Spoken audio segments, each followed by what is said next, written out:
50,000 ಕೋಟಿ ಜಾಸ್ತಿ ಮಾಡಿದ್ದೀವಿ. 5 ವರ್ಷದಾಗ ಖರ್ಚು ಮಾಡಿದ್ದೀರಿ. ಇಡೀ ಕರ್ನಾಟಕ ಬೇಡ ಏನ್ ಮಾಡಿರಿ ಅನ್ನೋದು ಕೂಡ್ತೀವಿ ನೀನು ಯಾರಿಗೆ ಪರ್ಮಿಷನ್ ಕೊಡ ನಿನಗೆ?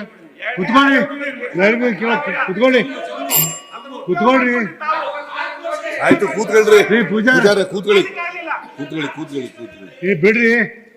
ಎಂ.ಬಿ. ಪಾಟೀಲ್ ಕೂಡ್ರಿ, ಹೋಗಿ ಕೂಡ್ರಿ.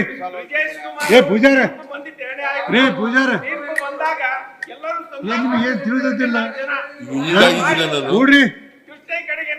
ಪೂಜೆ 4 ವರ್ಷ ಎಷ್ಟು ಮಾಡಿದ್ರಿ? ಈಗ 4 ವರ್ಷ ಎಷ್ಟು ಮಾಡಿದ್ರಿ? 50,000 ಕೋಟಿ ಮುಗಿದು 50,000 ಕೋಟಿಗೆ ಜಾಸ್ತಿ 1 ಲಕ್ಷ ಕೋಟಿ ಖರ್ಚು ಮಾಡಿದ್ರಿ. 1 ಲಕ್ಷ ಕೋಟಿ ನೀವು 4 ವರ್ಷ ಎಷ್ಟು ಖರ್ಚು ಮಾಡಿದ್ರಿ? ಪ್ರಾಜೆಕ್ಟ್ ಕಾಸ್ಟ್ ಇನ್ನೊಂದು ಇದೇ ರೀತಿ ಮಾಡಿ ಇನ್ನು ಮತ್ತೆ 1.5 ಲಕ್ಷ ಹೋಗ್ತೈತಿ, 2 ಲಕ್ಷ ಹೋಗ್ತೈತಿ. ನಿರಾಣಿ ಕೂಡಪ್ಪ. ಸನ್ಮಾನ್ಯ ಸಭಾಪತಿಗಳು 4 ವರ್ಷ ಎಷ್ಟು ಖರ್ಚು ಮಾಡ್ದಲ್ಲ ಪೆಂಡಿಂಗ್ ಇಟ್ಟು ಹೋಗಿದ್ದಾರೆ. ಮತ್ತೆ ಹೈಯೆಸ್ಟ್ ಪೆಂಡಿಂಗ್ ಇರೋದು ನೀರಾವರಿಯಲ್ಲಿ. ಏನ್ ಮಾತಾಡ್ತೀರಾ ನೀವು? ನಾವು ಪೆಂಡಿಂಗ್ ಇಟ್ಟಿಲ್ಲ. ನೀವು 4 ವರ್ಷ ಎಷ್ಟು ಖರ್ಚು ಮಾಡಿದ್ರಿ, ಎಷ್ಟು ಪೆಂಡಿಂಗ್ ಇಟ್ಟು ಹೋಗಿದ್ರಿ? ಪೆಂಡಿಂಗ್ ಕಾಂಟ್ರಾಕ್ಟ್ ಕೊಟ್ಟು ಪೆಂಡಿಂಗ್ ಇಟ್ಟು ಹೋಗಿದ್ರಿ ನೀವು. ಸನ್ಮಾನ್ಯ ಸಭಾಪತಿಗಳು ಮಹಾರಾಷ್ಟ್ರ ಸರ್ಕಾರದವರು ಮಹಾರಾಷ್ಟ್ರ ಗೌರ್ಮೆಂಟ್ ದವರು ಹೈಕ್ ಮಾಡಬೇಕು.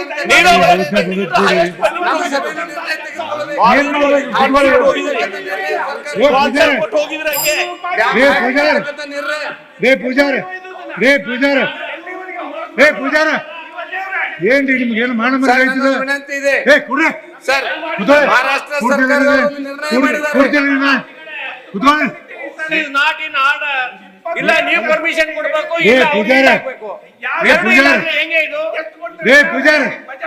ಏನ್ರಿ ನೀವೇನ್ ಮುದುಕರಾಗಿರಿ, ಬುದ್ಧಿಯಲ್ಲಿ ಇಟ್ಟಿರಿ.